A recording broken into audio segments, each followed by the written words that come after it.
Perdió a sus gemelos al nacer, pero lo que dijo el médico me revolvió el estómago. Bienvenidos de nuevo. Prepárense para una historia que jamás olvidarán. Las luces fluorescentes zumbaban arriba como insectos moribundos proyectando sombras enfermizas por el pasillo estéril del hospital donde Beatrice Matthews estaba encorvada en una silla de plástico que había visto mejores décadas. Sus manos, aún temblando por las secuelas de 36 horas de parto, aferraban un pañuelo arrugado que hacía mucho que había perdido su propósito. La tela de su bata de hospital se adhería a su piel húmeda por la transpiración y las lágrimas que no podía dejar de derramar. Cada pocos minutos, una enfermera pasaba con pasos decididos, sus zapatos blancos chirriando contra el linóleo pulido, pero ninguna se detenía ante su mirada desesperada. El reloj de la pared marcaba con precisión mecánica cada segundo, estirándose en una eternidad de espera. Beatrice había estado contando esos segundos desde que el doctor Harrison pronunció las palabras que destrozaron su mundo en 1.000.000 de pedazos irreparables. Perdimos a los 2 gemelos, lo siento. La frase resonaba en su mente como un disco rayado, cada repetición profundizando la realidad en su conciencia. Recordaba la expresión exacta de su rostro de desapego clínico, disfrazado de compasión, la forma en que sus ojos ya habían pasado por encima de ella para mirar la carpeta en sus manos, antes de que ella pudiera siquiera procesar lo que había dicho. El viaje a este momento había sido pintado con una esperanza tan vibrante. Durante 7 años, Beatriz y su esposo Carlos habían pintado su futuro con los colores de la risa de los niños y los pasos diminutos. Mes tras mes, habían enfrentado la decepción con la resiliencia que proviene del amor y la determinación. Cuando los tratamientos de fertilidad finalmente tuvieron éxito y el ultrasonido reveló no 1 sino 2 latidos, Beatriz sintió como si el universo finalmente se hubiera alineado a su favor. Había pasado innumerables tardes en el cuarto de los niños, que habían preparado, pasando sus dedos sobre 2 cunas idénticas, doblando y volviendo a doblar, diminutos mamelucos y tarareando canciones de cuna a los niños que pateaban y rodaban debajo de su corazón. El parto había progresado exactamente como se esperaba. Beatriz recordaba cada sensación, el alivio abrumador cuando el primer llanto del bebé penetró en la sala de partos, seguido momentos después por el segundo. Había sentido sus cuerpos cálidos y resbaladizos, colocados brevemente sobre su pecho, sus caritas arrugadas y rojas antes de que el equipo médico se los llevara para exámenes de rutina. Solo un procedimiento estándar, le había asegurado la enfermera presente con una sonrisa que parecía genuina. Los tendremos de vuelta en un abrir y cerrar de ojos. Pero el abrir y cerrar de ojos se había extendido a horas, y las horas habían sido interrumpidas por la violenta tormenta que había descendido sobre la Ciudad de México como un presagio. La lluvia había golpeado contra las ventanas del hospital con creciente furia, y cuando las luces parpadearon y se apagaron sumiendo todo el edificio en la oscuridad, Beatriz había sentido un escalofrío que nada tenía que ver con la temperatura. Los generadores de emergencia se habían activado en cuestión de minutos, bañando todo con un brillo rojo fantasmal. Pero algo fundamental había cambiado en esos momentos de oscuridad. Cuando el doctor Harrison finalmente apareció en su habitación, su expresión ya había contado la historia antes de que sus palabras pudieran hacerlo. Había algo ensayado en su discurso, algo que se sentía hueco y distante. El apagón creó complicaciones, explicó con voz firme, pero carente de la emoción cruda que debería acompañar a noticias tan devastadoras. Ambos bebés experimentaron dificultad respiratoria. A pesar de nuestros mejores esfuerzos, no pudimos salvarlos. Las palabras golpearon a Beatriz como golpes físicos.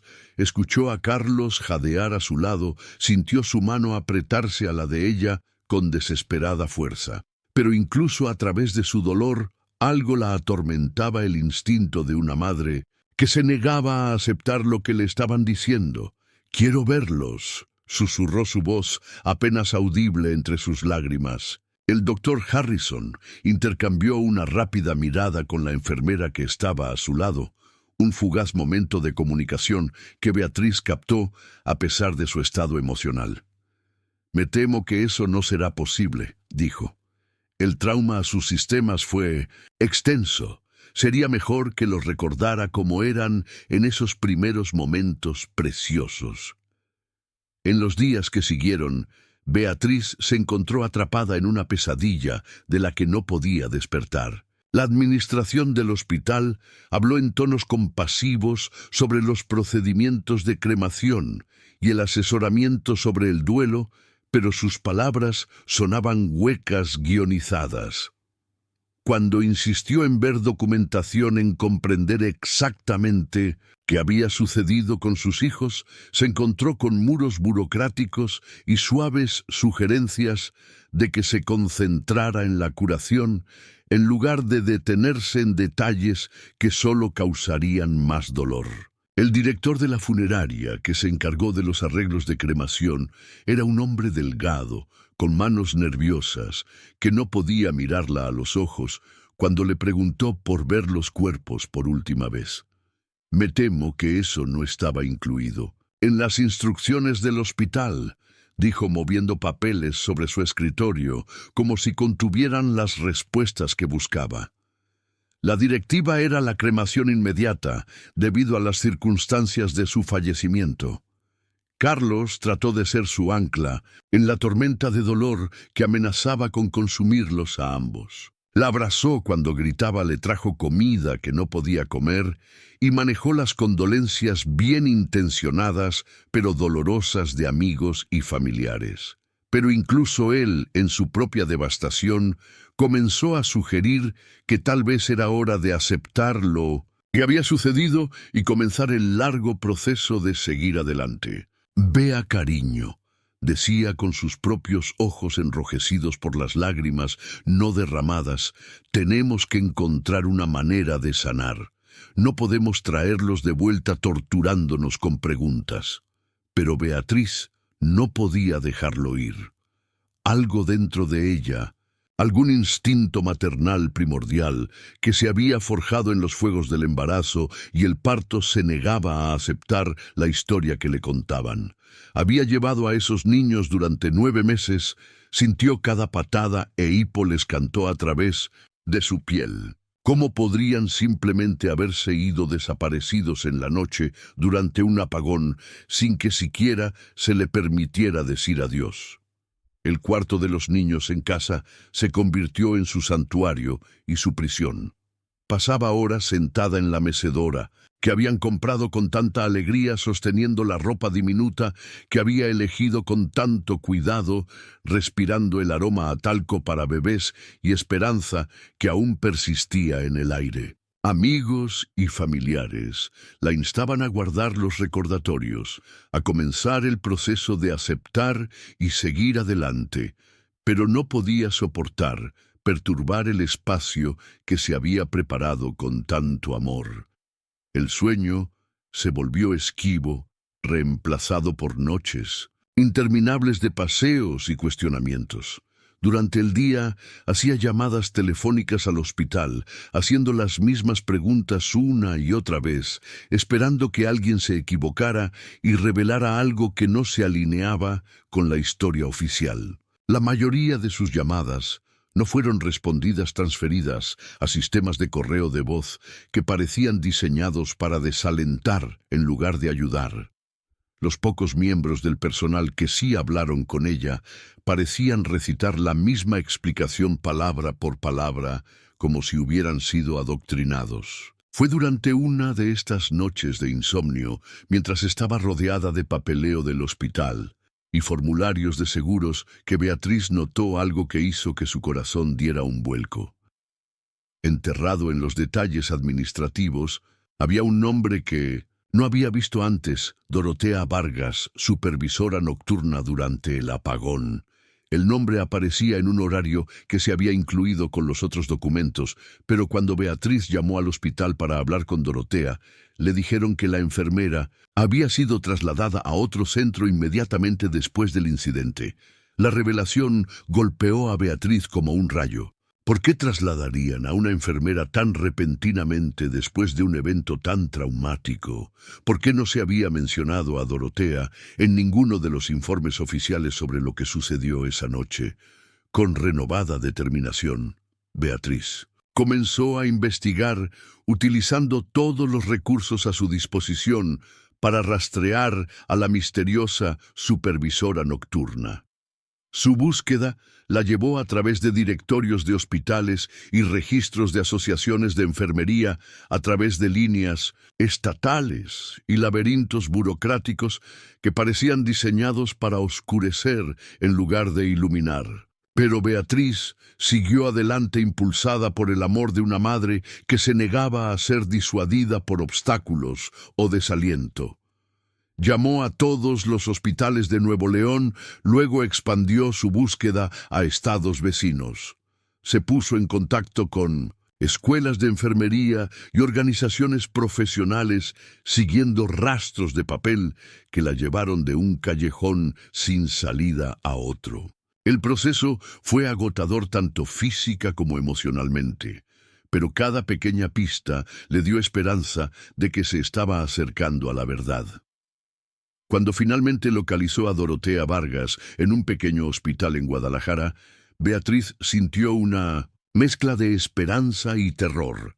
Esta podría ser la respuesta que había estado buscando, o podría ser otro callejón sin salida en un viaje ya doloroso. No podía contarle a Carlos sobre su descubrimiento, aún no. Ya había sufrido tanto y no podía soportar levantar sus esperanzas solo para que se derrumbaran nuevamente si sus instintos resultaban equivocados. Haciéndose pasar por una periodista independiente que escribía un artículo sobre los procedimientos de emergencia del hospital durante los cortes de energía, Beatriz acordó reunirse con Dorotea en un pequeño café cerca del hospital de Guadalajara. La mujer mayor que llegó no se parecía en nada a lo que Beatriz había esperado. Dorotea era pequeña y nerviosa, con cabello gris recogido en un moño apretado y ojos que parecían llevar el peso de terribles secretos. Mientras se sentaban, una frente a la otra en el café casi vacío, Beatriz luchó por encontrar las palabras correctas para comenzar su interrogatorio. Pero Dorotea, como si sintiera el verdadero propósito de su reunión, habló primero. «Usted no es periodista, ¿verdad?», preguntó Dorotea con la voz apenas por encima de un susurro. «Usted es una de las madres». La pregunta quedó flotando en Minson, el aire entre ellas como una confesión. Beatriz sintió que su corazón se aceleraba mientras asentía lentamente, con miedo de romper el hechizo que las había traído a este momento. Los ojos de Dorotea se llenaron de lágrimas mientras se estiraba sobre la mesa y agarraba la mano de Beatriz con sorprendente fuerza. «He estado esperando que alguien me encuentre», dijo. «He estado cargando con esta culpa durante meses, sabiendo lo que sé, incapaz de decir la verdad». Y entonces, con una voz llena de angustia y alivio, Dorotea comenzó a revelar la horrible verdad que lo cambiaría todo. El apagón no había sido un accidente, había sido orquestado. El hospital había sido infiltrado por representantes de un consorcio de investigación privado financiado por compañías farmacéuticas que necesitaban bebés con marcadores genéticos específicos para tratamientos experimentales. El apagón había proporcionado la cobertura perfecta para su operación, permitiéndoles sacar a los recién nacidos seleccionados del hospital, mientras el caos y la confusión enmascaraban sus actividades. Beatriz escuchó en un silencio aturdido Mientras Dorotea describía cómo se había visto obligada a participar en el engaño, cómo los bebés tomados esa noche habían sido declarados muertos para encubrir su desaparición. Los gemelos eran particularmente valiosos, explicó Dorotea, especialmente aquellos con marcadores sanguíneos raros que los convertían en sujetos ideales para la investigación genética. Sus bebés no murieron, susurró Dorotea con la voz entrecortada por la emoción. Se los llevaron. Están vivos, pero están recluidos en un centro de investigación que está disfrazado de hospital pediátrico. La revelación golpeó a Beatriz con la fuerza de un golpe físico. El alivio, la rabia y el terror se estrellaron sobre ella en oleadas mientras trataba de procesar lo que estaba escuchando. Sus hijos estaban vivos, pero estaban en manos de personas que los habían robado con propósitos innombrables.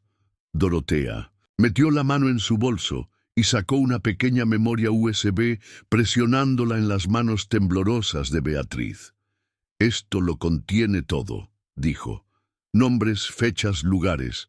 No pude detener lo que pasó, pero tal vez usted pueda salvarlos». Mientras Beatriz miraba el pequeño dispositivo que contenía la clave para encontrar a sus hijos, sintió que algo cambiaba dentro de ella. El dolor y la desesperación que la habían consumido durante meses comenzaron a transformarse en algo más, una feroz determinación que quemó todo excepto su necesidad de traer a sus bebés a casa. Pero Dorotea no había terminado. Con manos temblorosas sacó un sobre manila lleno de fotografías y documentos que helaron la sangre de Beatriz. «No solo están tomando bebés», continuó Dorotea con la voz apenas audible, «están creando un mercado para ellos. Familias ricas que no pueden tener hijos, compañías farmacéuticas que necesitan sujetos de prueba, instituciones de investigación que operan sin supervisión. Los bebés se clasifican según sus perfiles genéticos, sus indicadores de salud, su valor potencial para diferentes compradores. Las fotografías mostraban instalaciones que parecían hospitales, pero funcionaban como almacenes con filas de cunas que contenían bebés que habían sido robados de sus familias y rebautizados, como sujetos de investigación o futuros adoptados. Cada niño se catalogaba con precisión clínica, sus futuros determinados por extraños que los veían como productos básicos en lugar de seres humanos. «¿Cuántos?», preguntó Beatriz con la voz hueca por la conmoción. «¿Cuántos niños se han llevado?». La cara de Dorotea se descompuso con la tristeza. «Docenas, tal vez cientos. La operación ha estado en marcha durante años moviendo niños a través de una red de instalaciones en todo el país. Sus gemelos fueron solo las últimas víctimas en un sistema que ha estado destruyendo familias mientras ganaba millones de pesos en ganancias. El alcance de la conspiración era abrumador. Administradores de hospitales a los que se les pagaba para mirar hacia otro lado, médicos que falsificaban certificados de defunción, directores de funerarias que cremaban ataúdes vacíos mientras los niños robados eran transportados a centros de investigación. La red era sofisticada y estaba bien financiada, con conexiones que llegaban a los niveles más altos de las industrias médica y farmacéutica. «¿Por qué me cuenta esto?», preguntó Beatriz, aunque agradecía la valentía que mostraba Dorotea. «¿Por qué arriesgarlo todo para exponerlos?». Dorotea se secó los ojos con un pañuelo que estaba tan arrugado como el de Beatriz unas horas antes. «Porque tengo una hija», dijo. «Ya creció con sus propios hijos, y cada noche me quedo despierta, pensando en lo que me gustaría que alguien hiciera si sus bebés hubieran sido robados. No podría vivir conmigo misma si no intentara ayudarla a encontrar a los suyos». La conversación duró horas con Dorotea, proporcionando detalles sobre la operación que hicieron que la cabeza de Beatriz diera vueltas.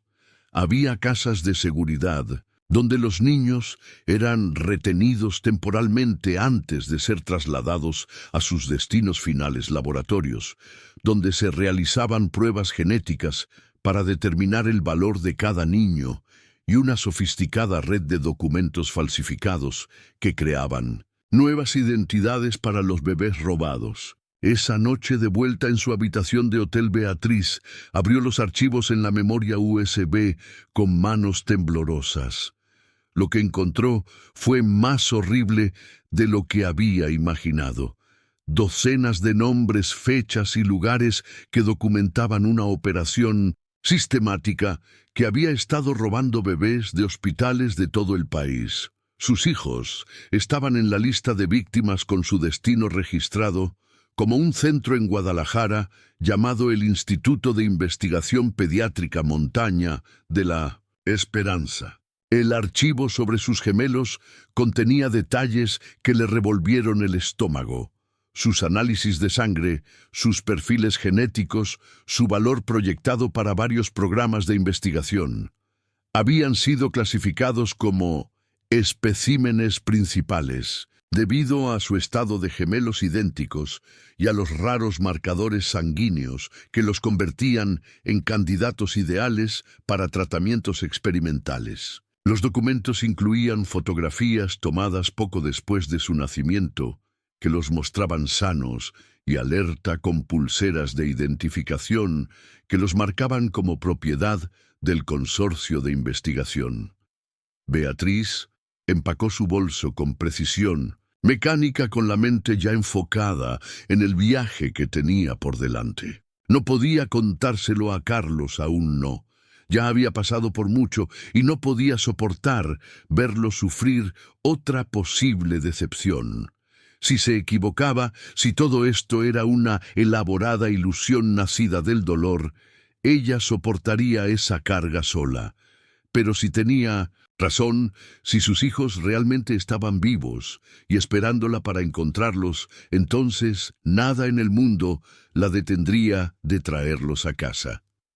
El vuelo a Guadalajara fue el viaje más largo de su vida. Beatriz se sentó en su asiento junto a la ventana, mirando hacia abajo el mosaico de campos y ciudades, tratando de prepararse para lo que podría encontrar.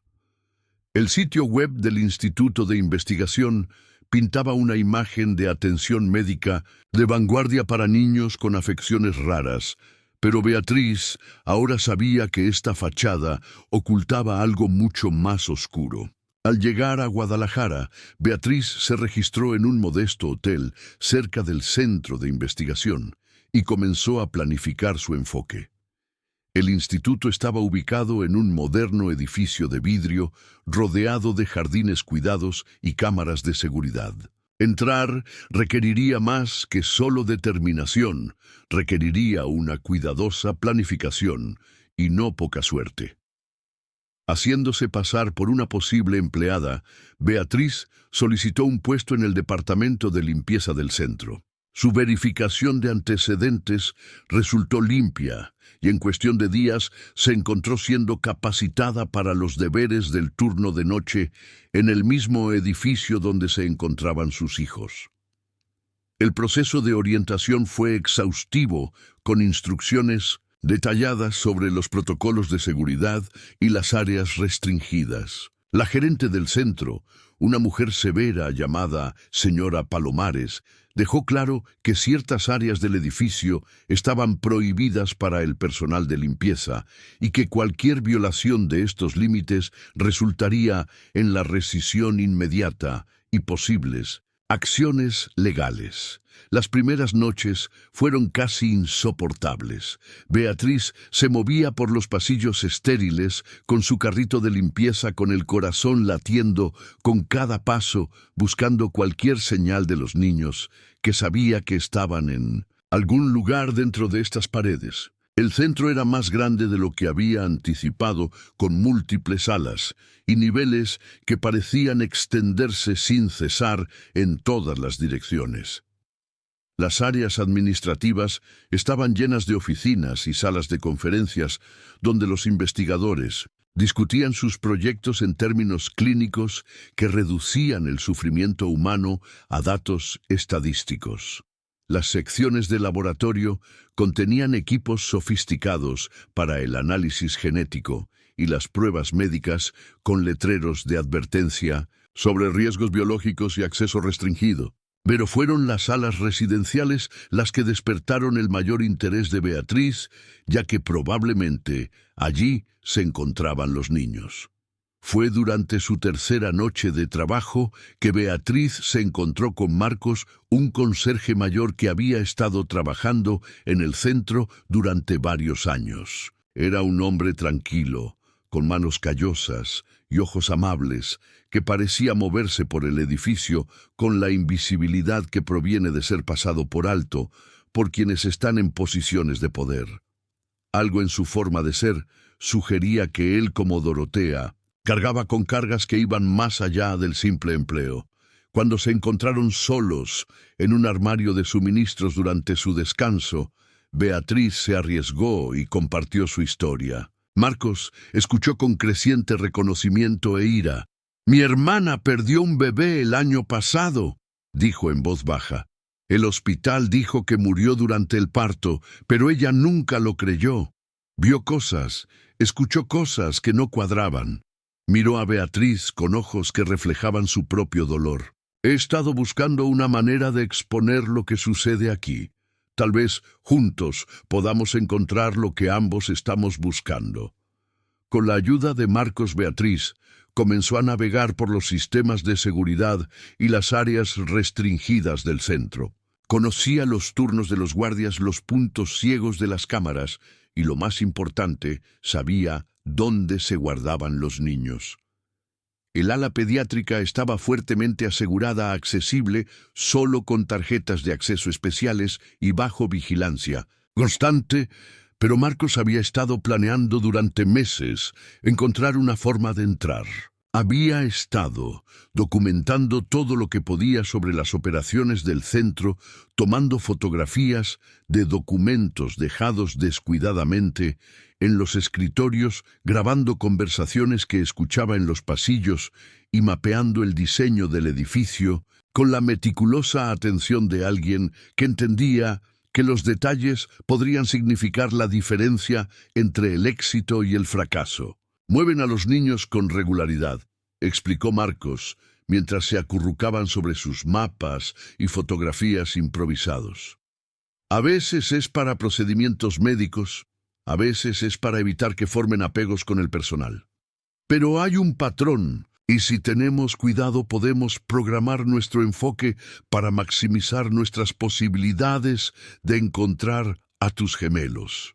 La planificación llevó días con Marcos y Beatriz, estudiando los horarios de seguridad y las rutinas del personal, buscando la ventana de oportunidad perfecta. Tenían que considerar múltiples variables: los rondines de los guardias, los cambios de personal, la cobertura de las cámaras de seguridad y los movimientos aleatorios de los investigadores y administradores que trabajaban en horarios irregulares. Un jueves por la noche, cuando el centro funcionaba con el personal mínimo, Marcos creó una distracción en el vestíbulo principal mientras Beatriz se dirigía al ala pediátrica.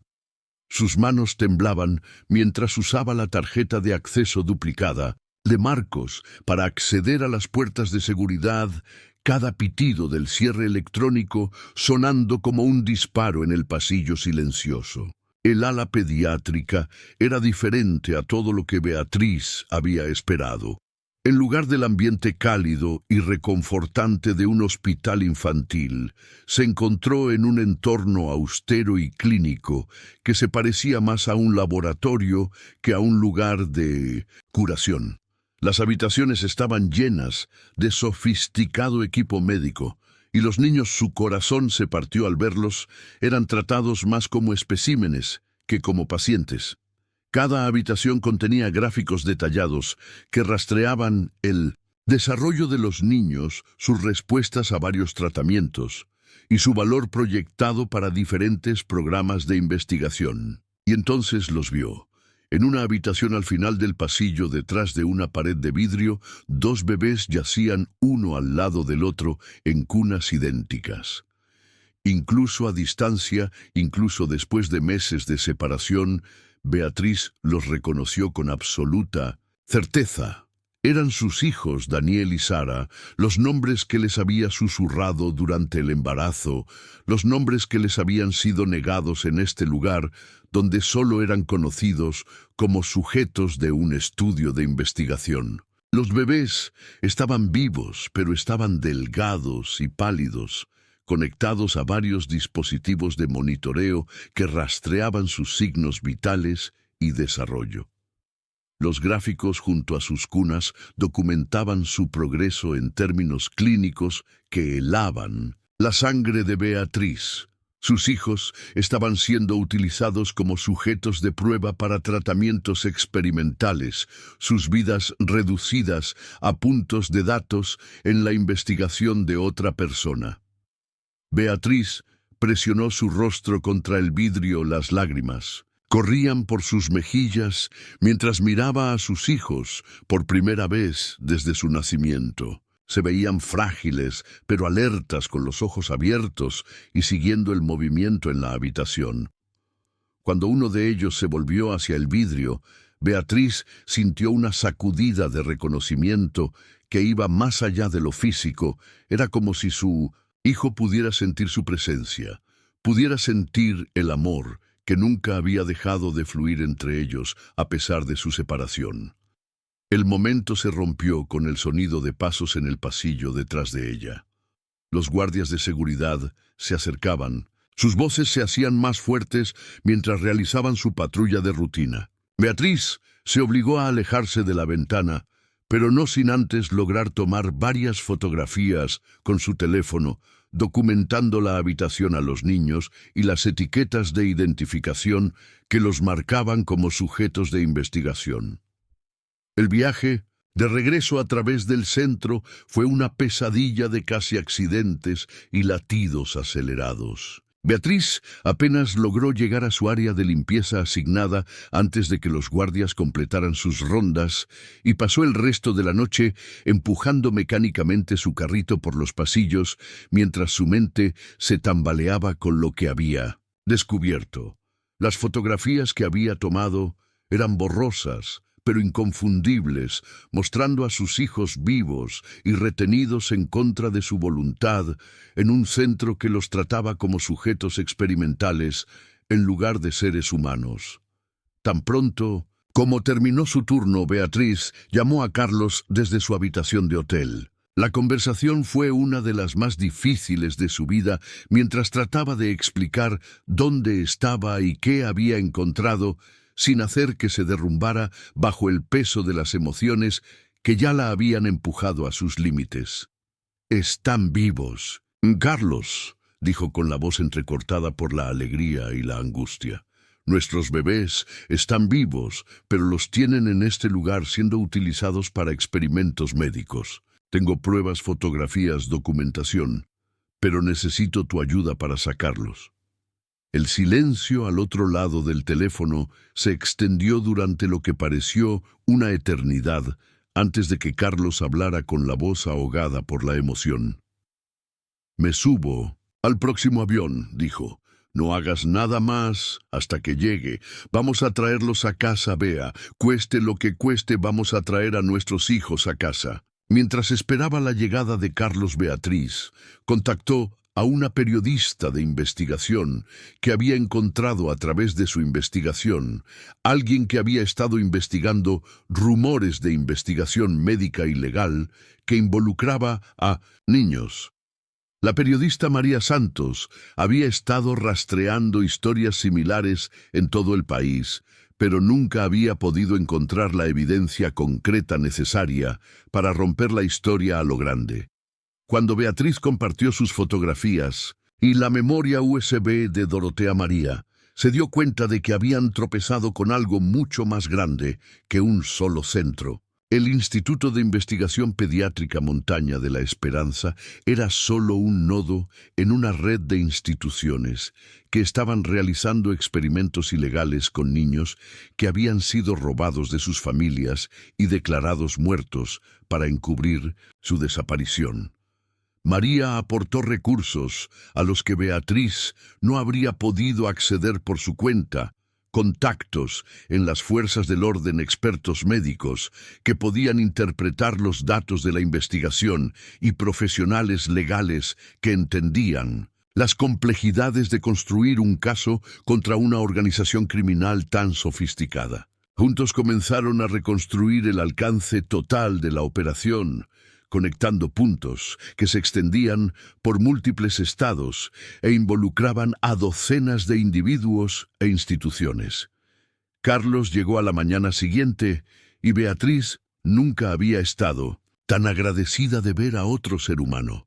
Se veía exhausto y atormentado, pero sus ojos tenían la misma feroz determinación que la había estado impulsando hacia adelante. Juntos se reunieron con María Santos y comenzaron a planificar sus próximos pasos.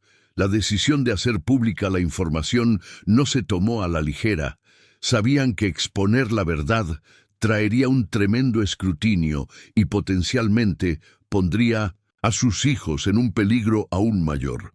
Pero también sabían que la única forma de garantizar su seguridad y la seguridad de otros niños que habían sido robados era sacar toda la red a la luz.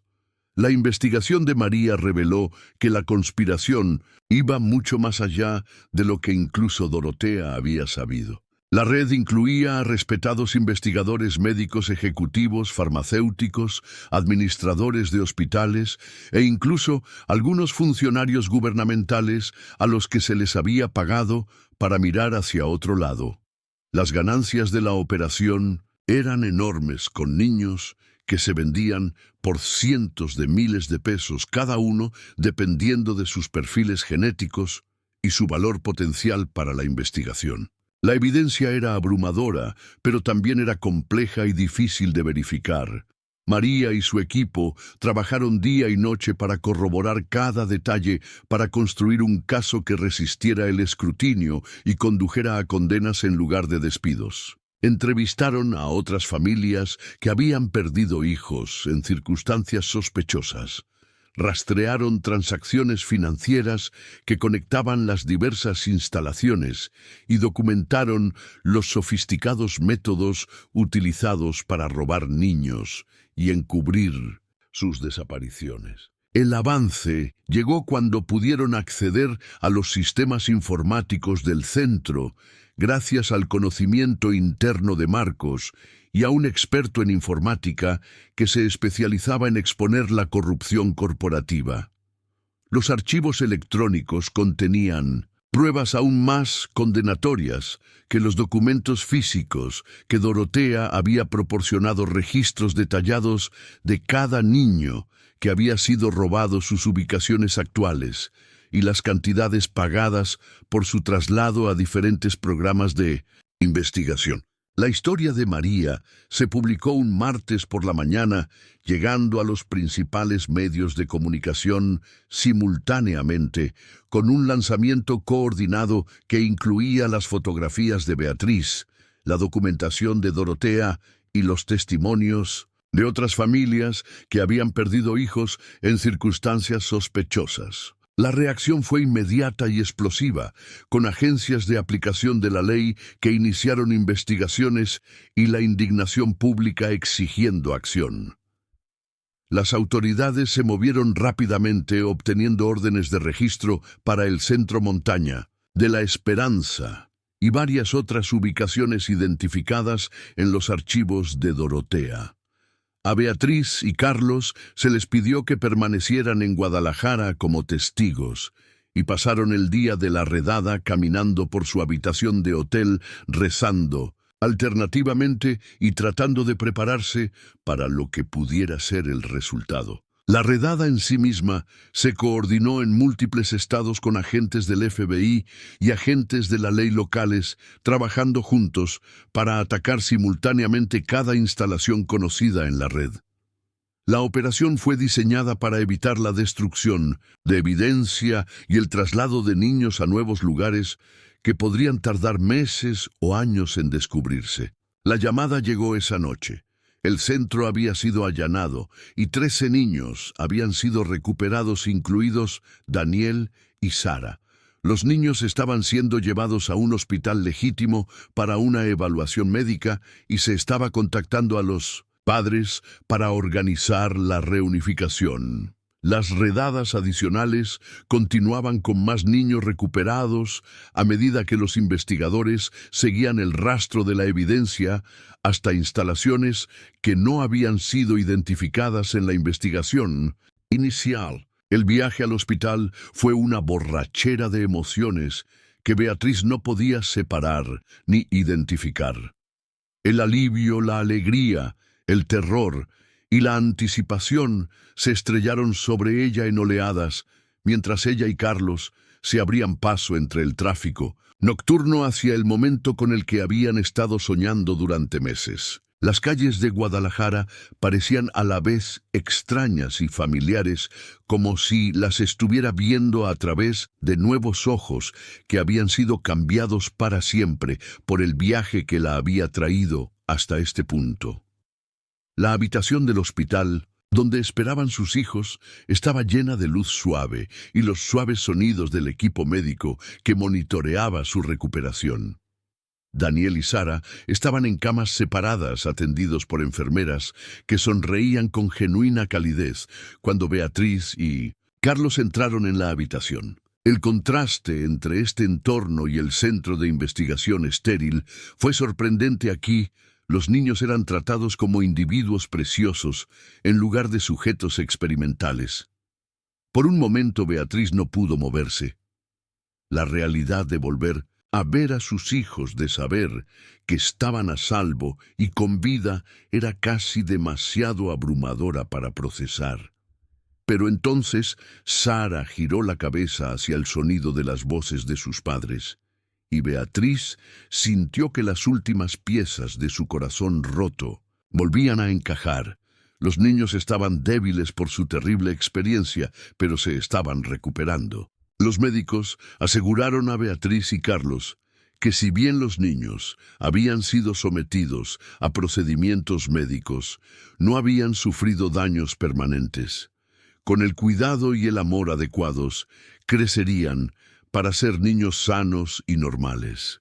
El equipo médico explicó que a los gemelos se les habían administrado varios tratamientos experimentales, pero la mayoría de ellos habían sido diseñados para mejorar su desarrollo en lugar de dañarlos. El centro de investigación había estado tratando de crear niños mejorados, con mayores capacidades cognitivas y capacidades físicas, utilizando a los bebés robados como sujetos de prueba para tratamientos que estaban a años de ser aprobados para uso médico legítimo. Mientras Beatriz sostenía a sus hijos por primera vez desde su nacimiento, sintió una profunda sensación de plenitud que temía que nunca volvería a experimentar.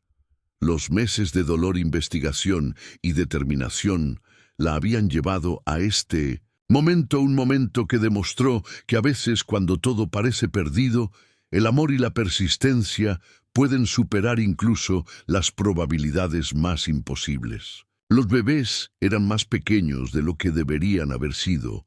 Su crecimiento se había ralentizado por el estrés de su cautiverio y los tratamientos experimentales que habían soportado.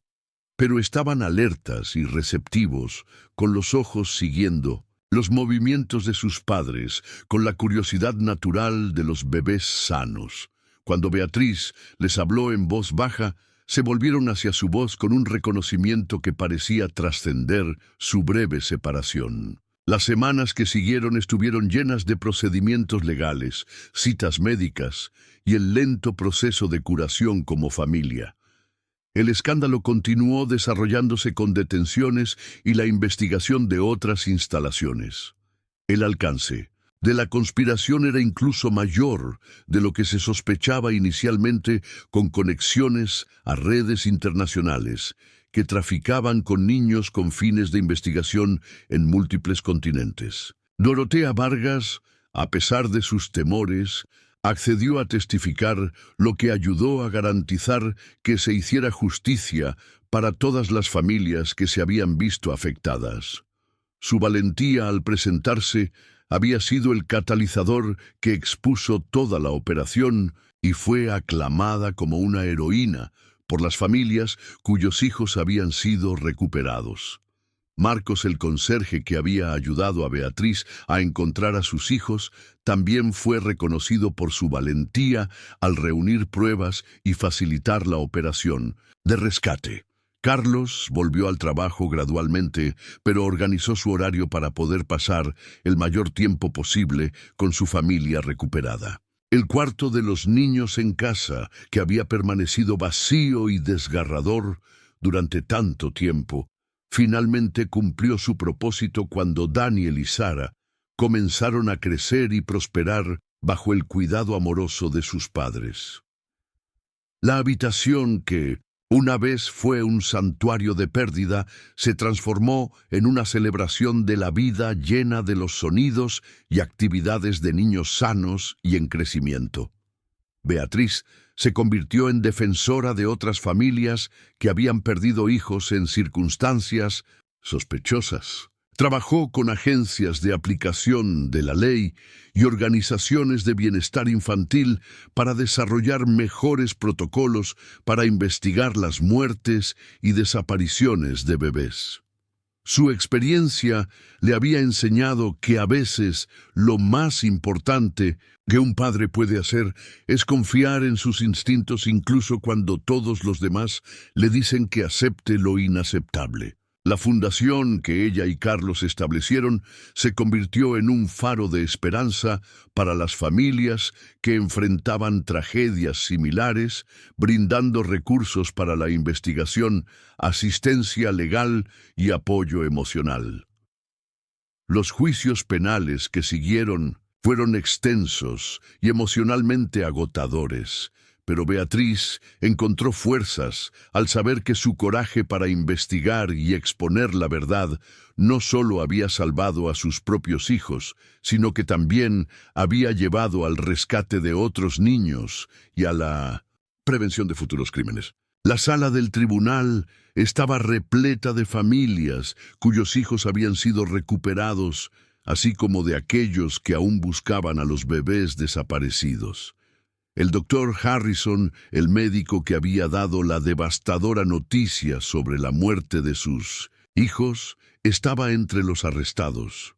Durante su testimonio, admitió que le habían pagado sumas sustanciales para participar en el engaño y que había luchado con la culpa por sus acciones. Su remordimiento, aunque genuino, no pudo deshacer el dolor que había causado, pero sirvió como un recordatorio de que incluso aquellos en posiciones de confianza podían ser corrompidos por la codicia y las circunstancias. Las sentencias impuestas fueron severas, lo que reflejaba la magnitud de los delitos y el sufrimiento que habían causado.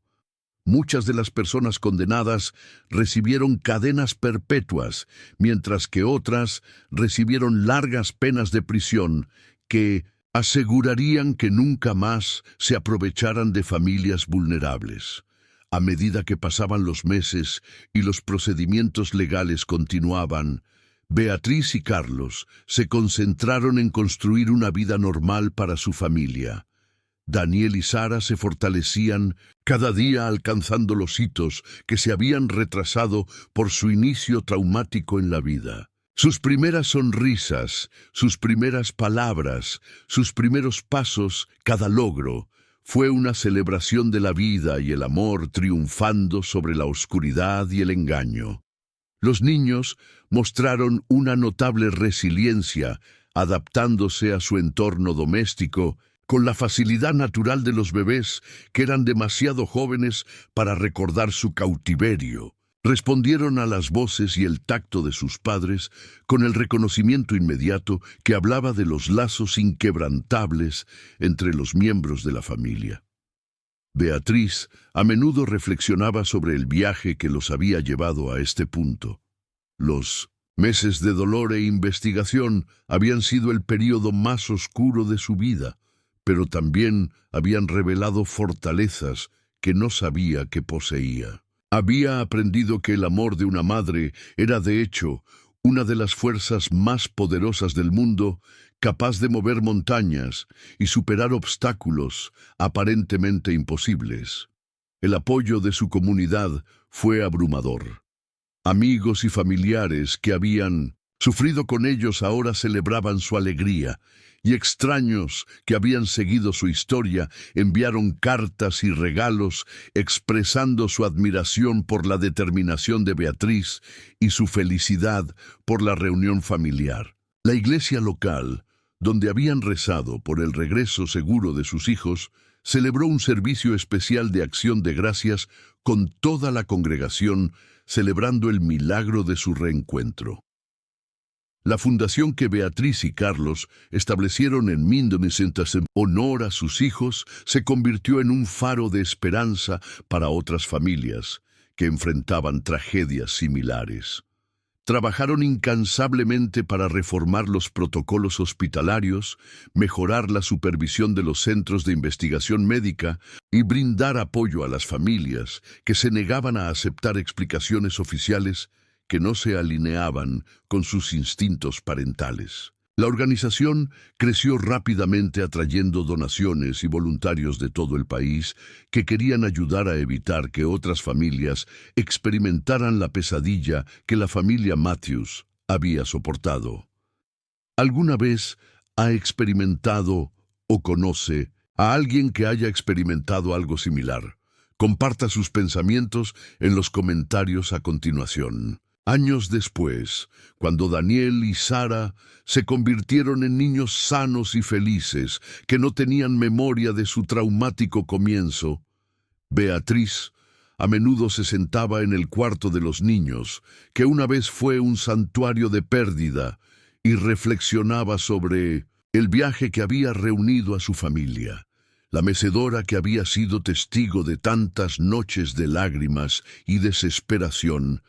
Ahora la sostenía, mientras le leía cuentos a la hora de dormir a los niños, que eran una prueba viviente de que el amor realmente podía conquistarlo todo.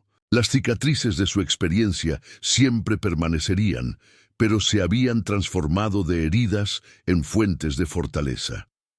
Beatriz había aprendido que a veces las batallas más importantes se libran no con armas ni palabras, sino con la tranquila determinación de un padre que se niega a renunciar a su hijo. La atención de los medios de comunicación finalmente se desvaneció, como siempre sucede, pero el impacto de su historia continuó extendiéndose.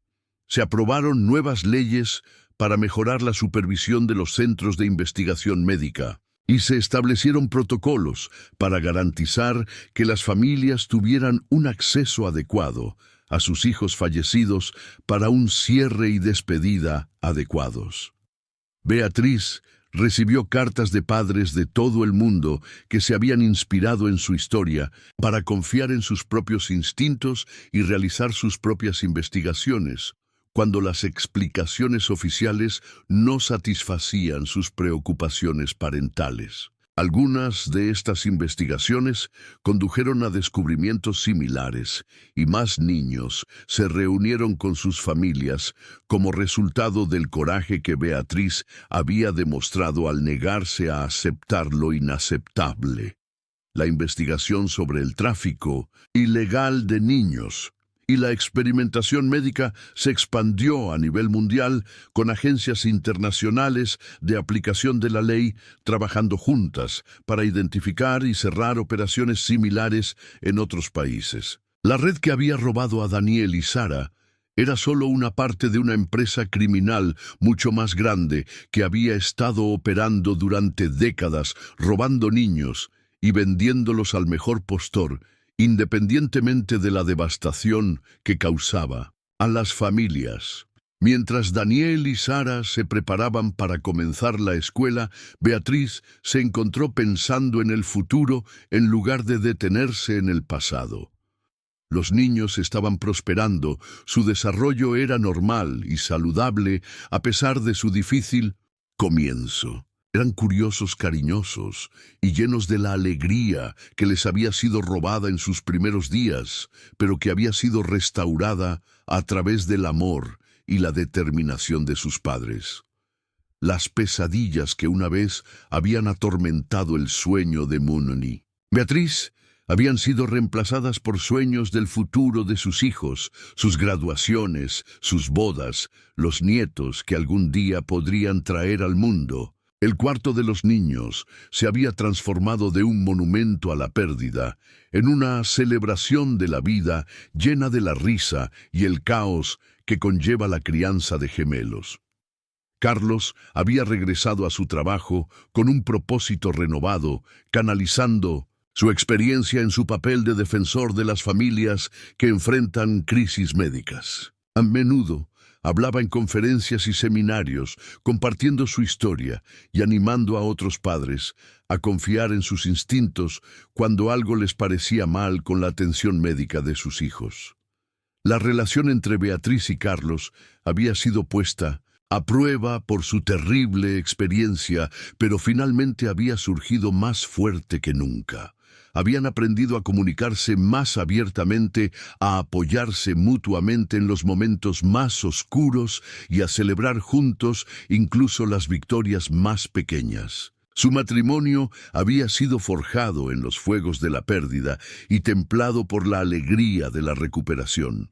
Dorotea Vargas, la enfermera cuyo coraje había hecho posible su reencuentro, mantuvo el contacto con la familia.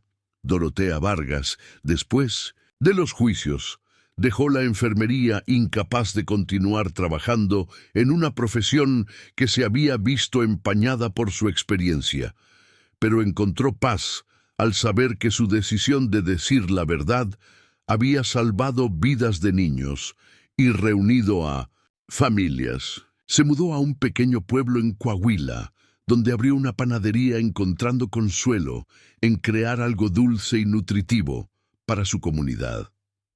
Cada año en el aniversario del rescate de los niños, enviaba una tarjeta a la familia Matthews. Nunca la firmaba, pero siempre incluía una flor prensada y las palabras «Sigue luchando la buena batalla». El centro de investigación donde Daniel y Sara habían sido retenidos fue cerrado permanentemente. Sus activos fueron incautados y distribuidos a organizaciones dedicadas a la atención médica legítima de los niños. El edificio en sí fue demolido con el tiempo, pero no antes de que a Beatriz y Carlos se les diera la oportunidad de visitarlo por última vez, no como padres desesperados en busca de sus hijos robados, sino como una familia que completaba el círculo para reconocer el lugar donde había terminado su pesadilla y donde había comenzado su nuevo comienzo. Mientras estaban en la habitación vacía donde habían sido retenidos sus hijos, Beatriz sintió una compleja mezcla de emociones. Todavía había ira por lo que le habían hecho a su familia, pero también había gratitud por la fuerza que había descubierto dentro de sí misma y por el amor que los había sostenido durante sus horas más oscuras. Sobre todo, había esperanza para el futuro de sus hijos. Esperanza para otras familias que pudieran enfrentar pruebas similares y esperanza de que la verdad siempre triunfaría sobre el engaño. El aniversario de la recuperación de sus hijos se convirtió en un día de celebración en lugar de luto. Cada año Beatriz y Carlos llevaban a Daniel y Sara a un lugar especial, a veces un parque, a veces un museo, a veces solo a su propio patio trasero, y pasaban el día enfocándose en el regalo de estar juntos como familia. Contaban versiones apropiadas para la edad de su historia, ayudando a sus hijos a comprender que eran sobrevivientes, que habían sido traídos a casa a través del amor y la determinación. A medida que los niños crecían, comenzaron a comprender el significado de sus primeras experiencias. En lugar de estar traumatizados por el conocimiento, parecían sacar fuerzas de él, desarrollando una profunda apreciación por los lazos familiares y una empatía natural por los demás que estaban luchando. Daniel mostró un temprano interés por la ciencia, pero con un enfoque en ayudar a las personas en lugar de explotarlas. Sara demostró un talento natural para la defensa, a menudo defendiendo a los compañeros de clase que estaban siendo tratados injustamente. La fundación que llevaba sus nombres continuó creciendo y expandiendo su alcance. Lo que había comenzado como una pequeña organización centrada en ayudar a las familias a investigar muertes sospechosas de bebés, se había convertido en una red de apoyo integral que brindaba recursos, asistencia legal y apoyo emocional a las familias que enfrentaban una amplia gama de desafíos relacionados con la atención médica y la seguridad de los niños.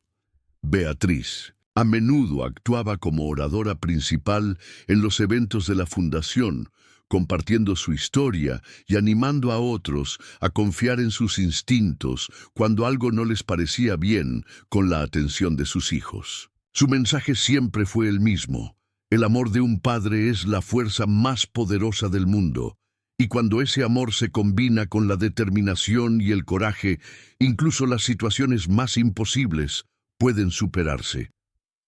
Los precedentes legales establecidos por su caso continuaron influyendo en la legislación y las políticas años después de que terminaran los juicios. Los hospitales implementaron nuevos protocolos para manejar las muertes de bebés. Los centros de investigación enfrentaron una mayor supervisión y regulación, y las familias recibieron mayores derechos a la información y el acceso cuando ocurrieron tragedias. La Ley de Protección Infantil, aprobada 2 años después de que concluyeran los juicios, estableció períodos de espera obligatorios antes de la cremación de los restos de los bebés, exigió múltiples firmas para los certificados de defunción de los recién nacidos y creó una supervisión federal de los centros de investigación pediátrica. Pero quizás el legado más importante de su experiencia fue la simple verdad que había sostenido a Beatriz durante sus horas más oscuras. Nunca subestimes el poder del amor de una madre, y nunca dejes de luchar por lo que sabes en tu corazón que es verdad. Mientras Daniel y Sara celebraban su 10º cumpleaños rodeados de amigos y familiares en el patio trasero de la casa, donde habían sido bienvenidos de nuevo como bebés, Beatriz reflexionó sobre el viaje que había reunido a su familia. El dolor y el terror de aquellos primeros meses parecían una eternidad, reemplazados por las alegrías y los desafíos diarios de criar a 2 niños notables que habían sobrevivido a lo impensable y habían salido fortalecidos por ello. Los gemelos se habían convertido en individuos seguros y compasivos, que entendían el valor de la familia, la importancia de la verdad y el poder de nunca rendirse. Eran la prueba viviente de que el amor realmente podía conquistarlo todo y que, a veces, las victorias más importantes se ganaban no con la fuerza o la violencia, sino con la tranquila determinación de las personas que se negaban a aceptar la injusticia. Marcos, el conserje que había arriesgado todo para ayudarla, había utilizado el dinero de la recompensa del caso para regresar a la escuela y convertirse en trabajador social especializado en bienestar infantil. A menudo visitaba a la familia Matthews, trayendo regalos para los niños y actualizaciones sobre el viaje de curación de su propia hermana. Su bebé desaparecido nunca fue encontrado, pero el trabajo de Marcos había ayudado a reunir a docenas de otras familias con sus hijos robados. Los efectos dominó de su caso continuaron extendiéndose internacionalmente. Beatriz recibió invitaciones para hablar en conferencias de todo el mundo, compartiendo su experiencia con agencias de aplicación de la ley, profesionales médicos y grupos de defensa de padres. Su historia había inspirado investigaciones similares en otros países, lo que llevó al descubrimiento y cierre de redes de tráfico de niños en múltiples continentes. En las tranquilas mañanas de domingo, cuando la familia asistía junta a la iglesia, Beatriz a menudo se sentía abrumada por la gratitud, no solo por el regreso seguro de sus hijos, sino por la fuerza que había descubierto dentro de sí misma, por el amor que los había sostenido y por el conocimiento de que su sufrimiento tenía un significado más allá de su propia familia. Se habían convertido en instrumentos de justicia y esperanza para innumerables otras familias. Cuando el sol se ponía en su celebración de cumpleaños, Beatriz reunió a su familia y ofreció una oración silenciosa de gratitud por la segunda oportunidad que les había sido dada. El camino había sido largo y difícil, lleno de momentos en los que la esperanza parecía imposible de mantener, pero lo habían recorrido juntos y habían salido a la luz. La historia de su familia se había convertido en un testimonio de los lazos irrompibles entre padres e hijos, el poder de la verdad para triunfar sobre el engaño y la importancia de nunca dejar de luchar por lo que es correcto. Fue una historia que seguiría inspirando a otros mucho después de que los detalles se desvanecieran de la memoria, porque en su corazón residía una verdad que trascendía los detalles específicos de su experiencia particular. El amor siempre encuentra el camino. En los momentos de calma antes de dormir, mientras arropaba a sus hijos en camas, que alguna vez habían estado vacías y desgarradoras, Beatriz a menudo susurraba las mismas palabras que la habían sostenido durante las noches más oscuras de su vida. Nunca dudes del instinto de una madre. Es la voz de Dios en el corazón. Y en la respiración pacífica de sus hijos dormidos escuchaba el eco de una promesa cumplida y un amor que, en efecto, lo había conquistado todo. El legado de su historia continuó extendiéndose, tocando vidas e inspirando cambios de formas que Beatriz y Carlos nunca habrían imaginado.